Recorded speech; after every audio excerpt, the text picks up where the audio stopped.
Fala galera, hoje a gente vai falar sobre um assunto polêmico aqui, que eu sei que muita gente gosta, muita gente curte, muita gente também tem um pouco de receio de falar sobre isso, né? Vergonha principalmente, ainda mais ali nos grupinhos descolados que a gente tem ali, né? Onde sempre tem aquele cético que vai zoar ali se você falar sobre esse assunto, se você falar que acredita nesse assunto. Mas eu sei que tem muita gente que gosta desse assunto, muita gente que se interessa. É um assunto curioso, né? Então gera interesse de muita gente.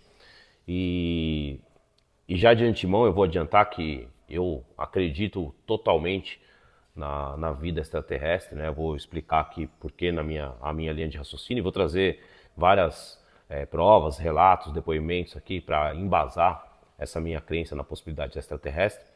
E o que eu posso dizer assim é que a gente está num momento, nesse momento atual que a gente está vivendo, a gente precisa começar a abrir a mente para novas possibilidades, a gente precisa começar a abrir a nossa mente para aquilo que a gente realmente acredita, né? Eu acho que é o que está faltando hoje no nosso mundo, é as pessoas começarem a expressar realmente o que elas acreditam, né? Expressar o que elas, os próprios pensamentos dela, né? Sem serem desviadas ali por julgamentos dos pensamentos alheios, ou por se deixar levar por especialistas, né, que ditam ali as regras do que é possível existir, não é? E você vai no embalo ali e tal. Então acho que as pessoas precisam começar a expressar o que elas realmente têm dentro delas, né? A gente precisa, como eu disse em outro vídeo, a gente precisa visitar, pesquisar, analisar sobre todas as coisas que estão disponíveis para nós, aí todos os estudos,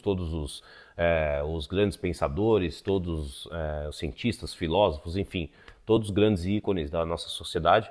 A gente precisa visitar tudo isso, estudar sobre tudo isso, pesquisar sobre tudo isso, mas a gente precisa pegar tudo isso e criar as nossas próprias conclusões sobre o que a gente pensa, né, de fato sobre todos esses fenômenos, sobre todas as questões da vida. Nós precisamos expressar para o mundo aquilo que realmente é o nosso próprio entendimento, nossa própria certeza, né?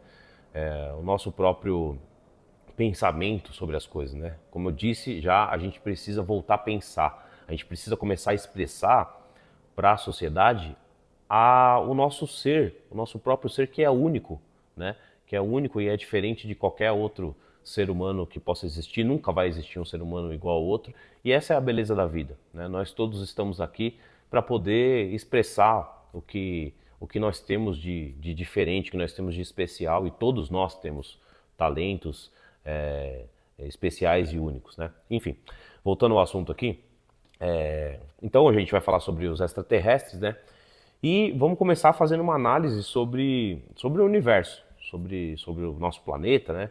O nosso planeta é um planeta que gira em torno de uma estrela, que é uma estrela de uma grandeza pequena comparada a outras estrelas existentes na nossa própria galáxia e no universo. E essa estrela pertence a uma galáxia chamada Via Láctea, né, onde estima-se a existência de 200 a 400 bilhões de outras estrelas, muito maiores do que o Sol, outras menores também.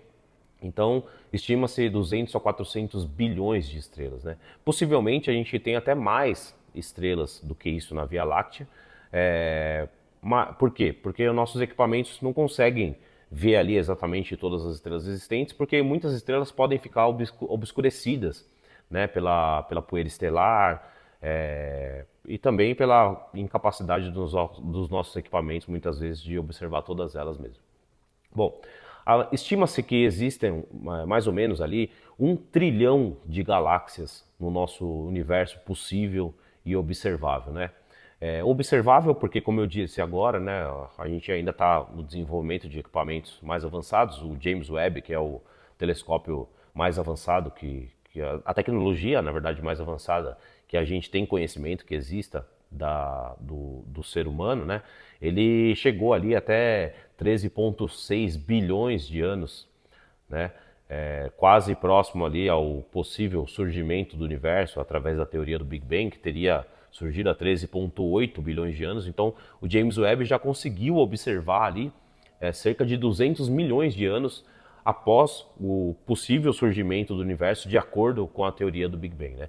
Eu acredito que se o Big Bang realmente foi ali um possível início desse universo material que a gente consegue ver aqui, ele não ocorreu há 13,8 bilhões de anos. A nossa ciência vai chegar à conclusão de que foi há muito mais tempo do que isso, ou que a teoria do Big Bang não é aplicável, né?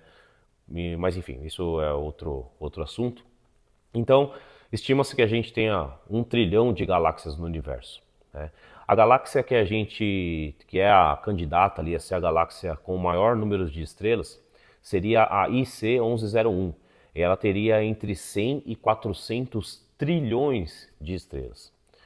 E a gente estima que existem uma média ali de dois planetas que giram em torno de cada estrela existente no universo, né? Em média, 2 planetas.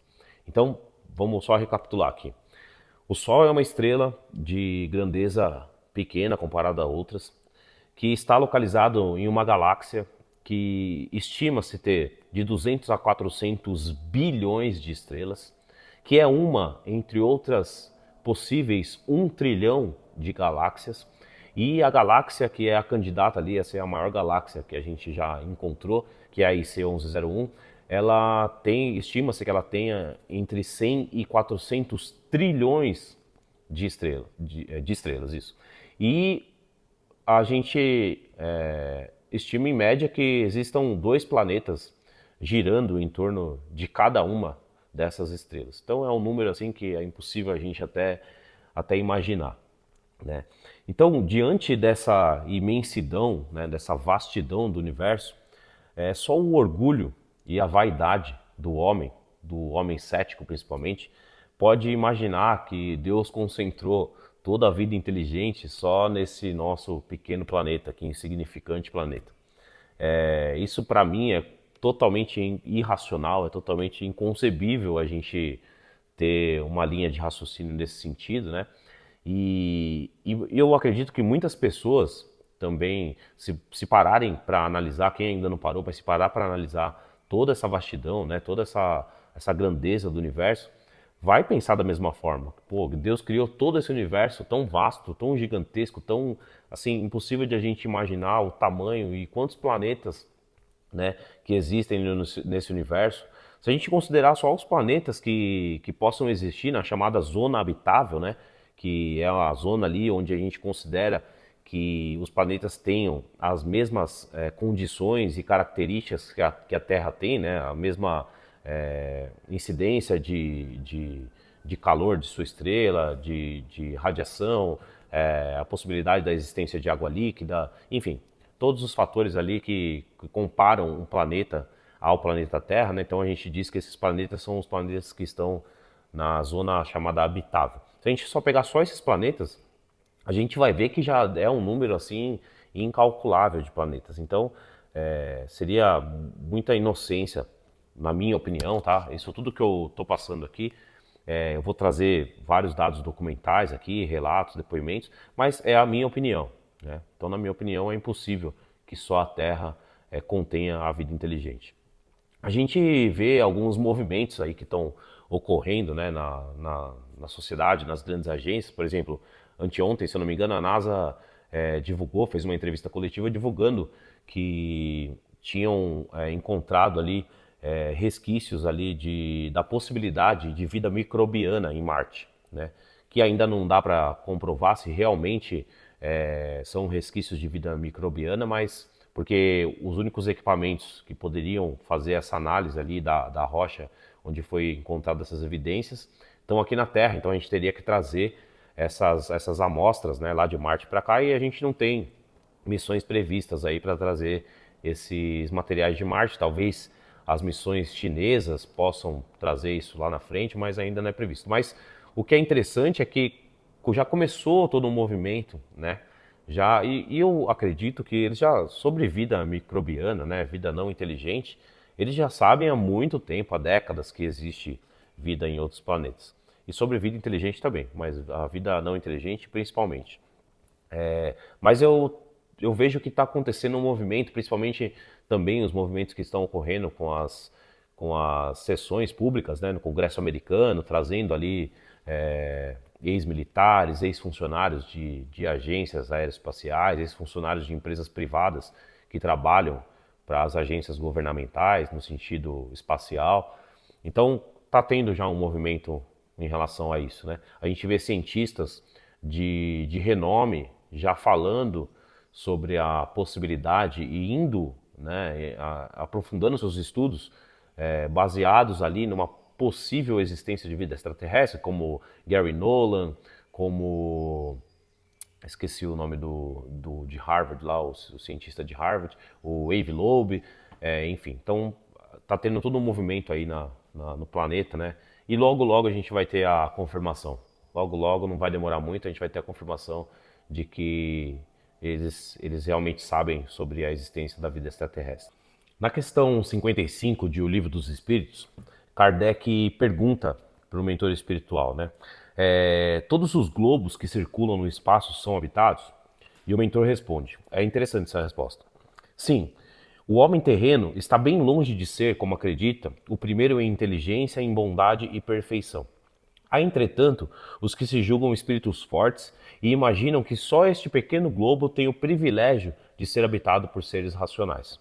Orgulho e vaidade. Creem que Deus criou o universo somente para eles. É exatamente isso que eu falei, né? Só o orgulho e a vaidade mesmo que pode nos fazer pensar que dentro dessa imensidão toda que eu citei do universo, só aqui nesse pequeno globo a gente tenha concentrada toda a possibilidade de vida inteligente. E nós temos muitas evidências sobre a vida inteligente fora da Terra, né? Que principalmente começou pelos fenômenos OVNI, né? Pelos objetos voadores não identificados. E a partir daí começou-se um estudo mais aprofundado sobre o tema. E aí a gente tem a ligação ali dos OVNIs com os extraterrestres, né? Com a inteligência não humana, né? Inteligência fora da Terra. Muita gente acha que o caso Roswell, que é o caso mais famoso que a gente tem ali sobre OVNI, né, foi o primeiro caso relatado. Mas a verdade é que a gente teve um caso em 1933 que aconteceu em Magenta, na região da Lombardia, na Itália, e teria caído ali um objeto em forma de sino, e esse objeto teria sido recolhido pelos militares italianos, né? Lembrando que essa época a Itália estava sob o regime de Mussolini, e o Mussolini cria o chamado Gabinete 33, que teria sido ali um gabinete para estudar esse objeto, né? Estudar o material, estudar a propulsão, o tipo de propulsão do objeto e também sobre outros casos possíveis ali na Itália. E o interessante nessa criação do Gabinete 33 é que o Mussolini coloca no comando desse gabinete, né, na liderança desse gabinete, um prêmio Nobel de Física, né, de 1909, que foi o Marconi, o inventor do rádio. Então, a gente cria-se uma estranheza ali sobre Mussolini ter criado ali um gabinete para estudar, se não foi um OVNI, por que ele teria criado um gabinete ali sob o comando de um prêmio Nobel, né? Isso causa muita estranheza. Depois disso, em 1945, a gente tem ali os relatos de quedas de objetos no Novo México. Mas esses relatos de 1945 no Novo México, eles são muito pouco amparados por documentação, eles são baseados mais em relatos ali de locais e tal.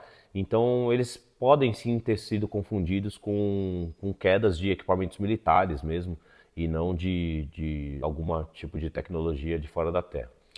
E em 1947 a gente tem o caso Roswell, né?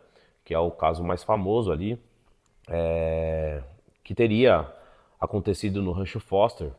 E o caso seria o seguinte: um capataz ali do Rancho Foster, em Roswell, teria visto ali a queda de um objeto, né?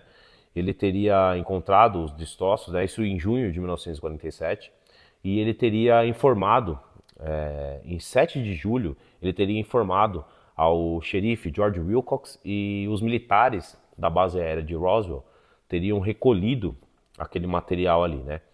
E aí, em 8 de julho, a base aérea publica uma nota oficial que é enviada aos jornais locais, dizendo que os rumores sobre discos voadores haviam se tornado realidade e que eles tinham adquirido um disco graças à cooperação de um fazendeiro local. Aí os jornais publicam a matéria, né, sobre esse assunto, né, baseados nessa nota. E 24 horas depois, o general Roger Ramey exibe os destroços de um balão meteorológico, anula ali o termo disco voador, né, e desmente o caso. Diz que não aconteceu nada daquilo, que o que teria caído, na verdade, lá no Rancho Foster teria sido um balão meteorológico, teria sido confundido, a informação estava errada, tal, então ele desmente o caso ali e abafa o caso.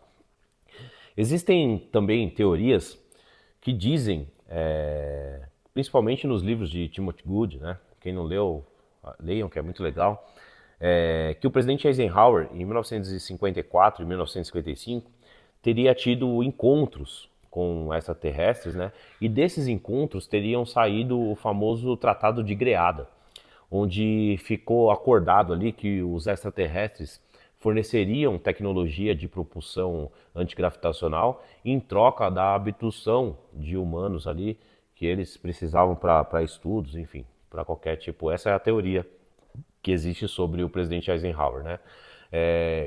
E aí ele tem uma ligação sobre as quedas de OVNI com esse acordo, porque as teorias começam a dizer que, na verdade, os extraterrestres teriam meio que deixado essas naves cair propositalmente ali para que elas fossem usadas pelo governo americano para o estudo de tecnologia reversa, né, a fim de encontrarem várias tecnologias ali que essas possíveis naves teriam, e em troca eles poderiam abduzir seres humanos para estudos lá genéticos, enfim, para qualquer coisa que eles precisavam. E o mais interessante também é que no mesmo ano do caso Roswell, em 1947, é criada a Força Aérea Americana, porque antes de 1947, as aeronaves, né, a parte aérea do militar dos Estados Unidos, ela pertencia toda ao exército americano mesmo. Então a gente não tinha a Força Aérea Americana, né? Em 1947, após isso, é criada a Força Aérea Americana como uma força ali específica, né, para o combate aéreo, né, o combate no ar. E na sequência, em 1948, é criado o projeto SIGN, né, que foi a primeira equipe formal ali de investigação de OVNIs criada pelo governo americano. As análises feitas pelo projeto SIGN chegaram a considerar a hipótese extraterrestre, né, mas isso desagradou ali o alto comando da Força Aérea. A Força Aérea emite então um memorando, né, determinando que a nova seção do projeto SIGN deveria reduzir o interesse público e interno no tema, né, tratando os casos como enganos ou fraudes, salvo que os que tivessem prova forte ou contrário, né? E aí o projeto SIGN é encerrado no mesmo ano, que foi criado, em 1948, e substituído pelo projeto GRUD. O projeto GRUD, que durou de 1948 a 1952, ele já foi desenhado para reduzir a histeria sobre o assunto, né, sobre o assunto OVNI. E ele concluiu que os fenômenos OVNI ali relatados poderiam ser explicados por balões, por aeronaves, planetas, meteoros, ilusões de óptica, reflexos solares e até grandes pedras de granizo. E aí, com o fim do projeto GRUD, aumenta a pressão popular ali por uma investigação mais sistêmica, né, dos casos, dos fenômenos, né?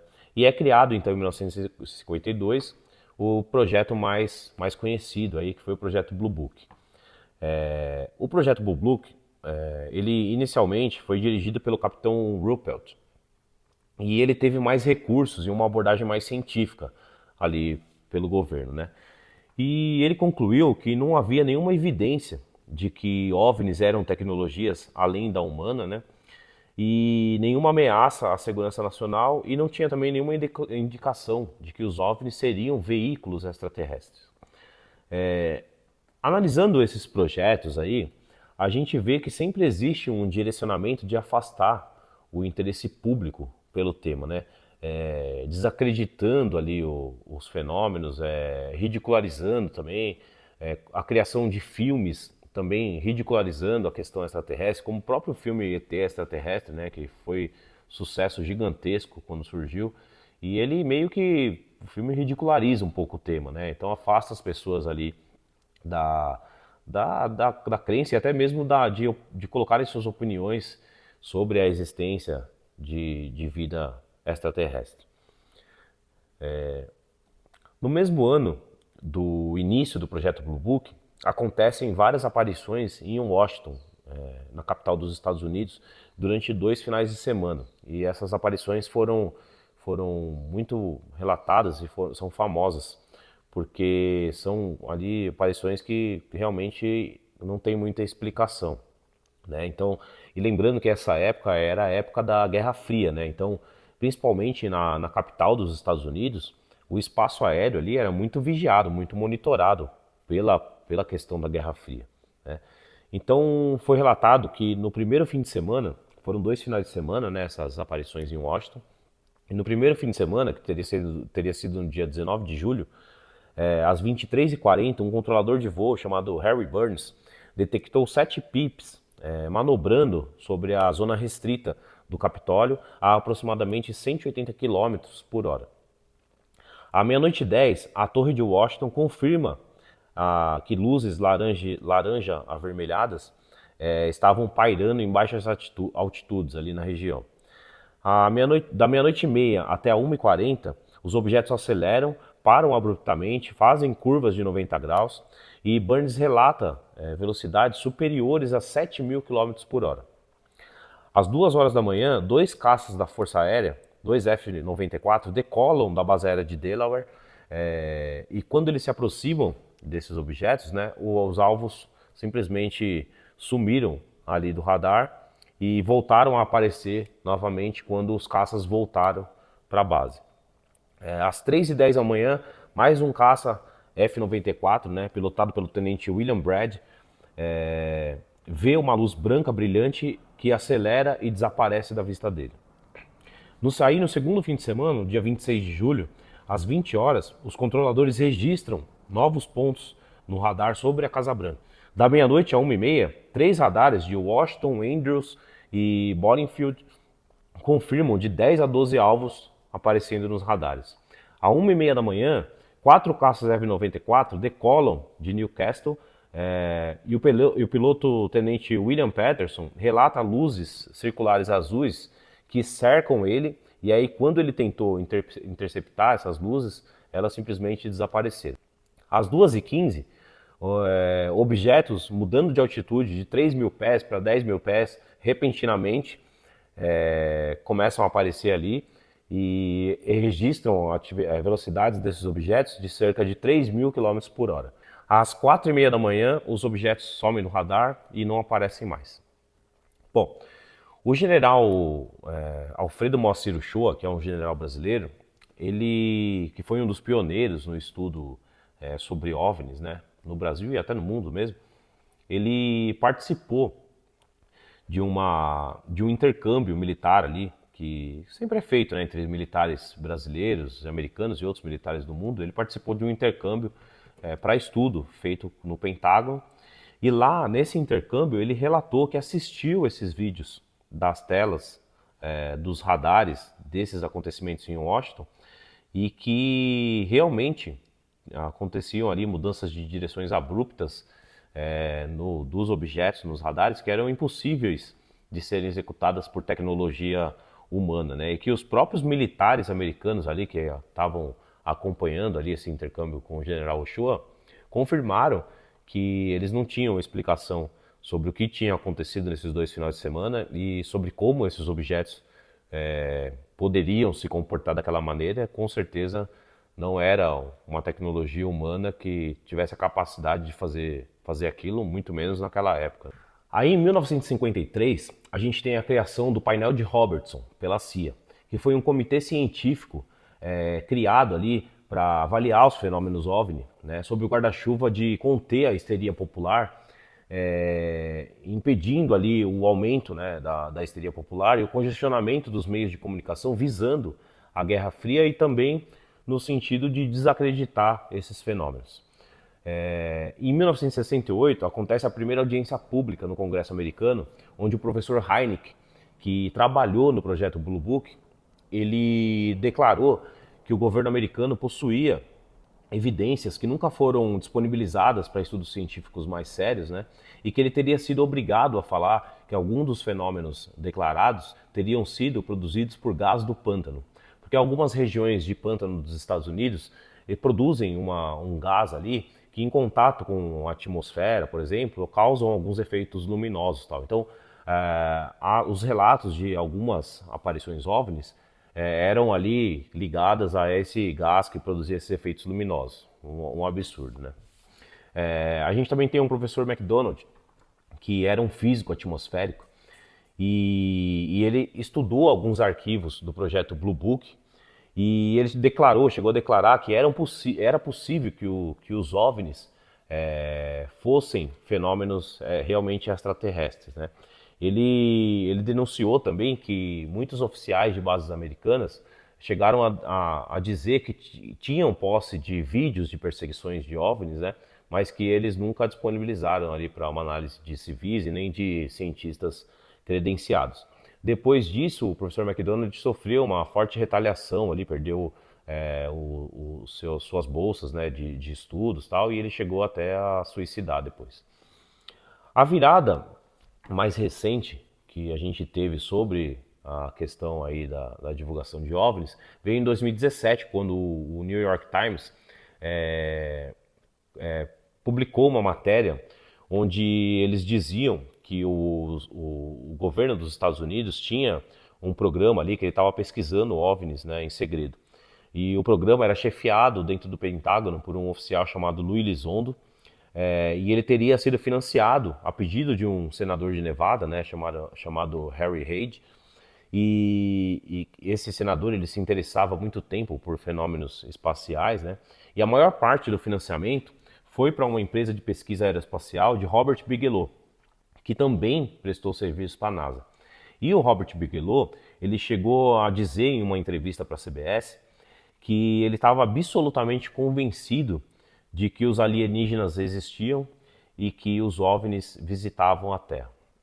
A pergunta que fica é, se o projeto Blue Book tinha chegado à conclusão de que os fenômenos OVNI não eram de origem extraterrestre, por que o governo americano possuía, até o ano de 2017, um projeto secreto para a investigação de OVNIs, né? É uma pergunta interessante de se fazer, a se analisar. Aí em 2021, o Dr. Steve Greer, junto com John Callahan, que é um ex-militar da Força Aérea Americana, e Daniel Sherran, que é um advogado constitucionalista, faz o projeto Disclosure, onde ele apresenta ali 21 depoentes ao vivo, ex-militares, ex-funcionários de programas secretos e empresas privadas, como a Lockheed Martin, como a própria NASA. E esse projeto Disclosure também apresenta mais de 5.000 páginas de documentos militares, né, desclassificados, e mais de 120 horas de vídeos de depoimentos também de outras pessoas. Os depoentes, eles alegam que a CIA, a Força Aérea, ocultavam ali fitas de radares, briefings de generais sobre discos metálicos, desligamentos de ogivas nucleares também que aconteciam por OVNIs, imagens da Lua que eram retocadas para remover ali estruturas que existiam lá. Tinha um sargento Clifford Stone que afirmou ter participado de equipes de recuperação de OVNIs e de seres também, né? E aí em 2023 a gente tem uma audiência pública no Congresso americano, onde o Major David Grush, né, que é um ex-oficial da inteligência da Força Aérea, denunciou sob juramento que tinha conhecimento de programas secretos relacionados a OVNIs e a extraterrestres também.